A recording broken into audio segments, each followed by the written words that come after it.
Friends இன்றைக்கி நாம் என்ன செய்வோம், கார பணியாரம் செய்ய போகிறோம். அதுக்கு எண்ணெய் ஊற்றிருக்கோம், பணியாரம் சட்டி வச்சுருக்கோம். அதுக்கு பச்சை மிளகாய், வெங்காயம், கொத்தமல்லி, கருவேப்பிலை, கடலைப்பருப்பு ஊற வச்சுருக்கோம். மாவு, இப்போ கடுகை போட்டுக்கலாம். கடுகு கொஞ்சம் போட்டாச்சு.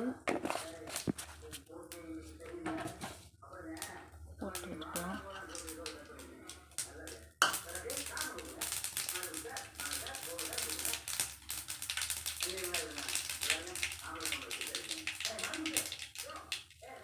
வெங்காயம், பச்சை மிளகாய், கொத்தமல்லி நறுக்கிச்சு அதை போட்டு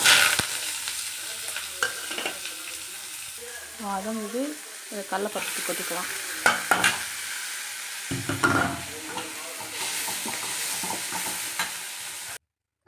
நல்லா வதங்கிடுச்சு. இப்போ மாவுக்குள்ளே கொட்டிக்கலாம்.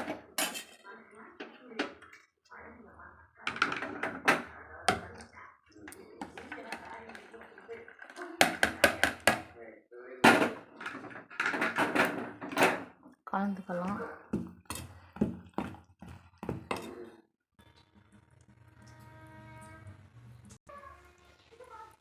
சட்டி காஞ்சிருச்சு. பனியார சட்டி, எண்ணெய் ஊற்றிக்கலாம்.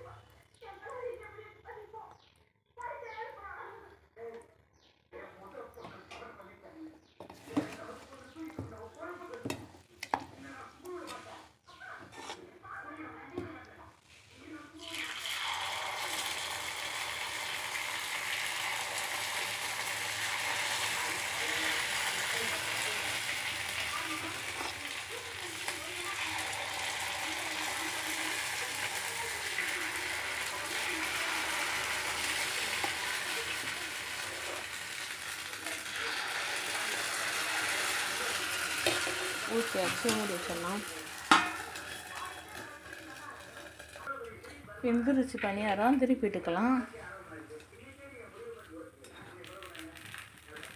இப்படி சூப்பராக இருக்குது.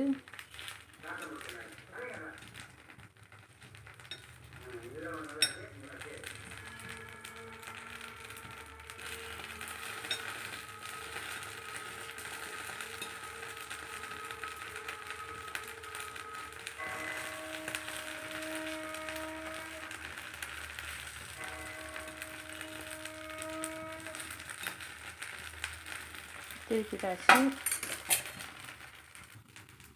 வெந்துருச்சு, எடுத்துக்கலாம்.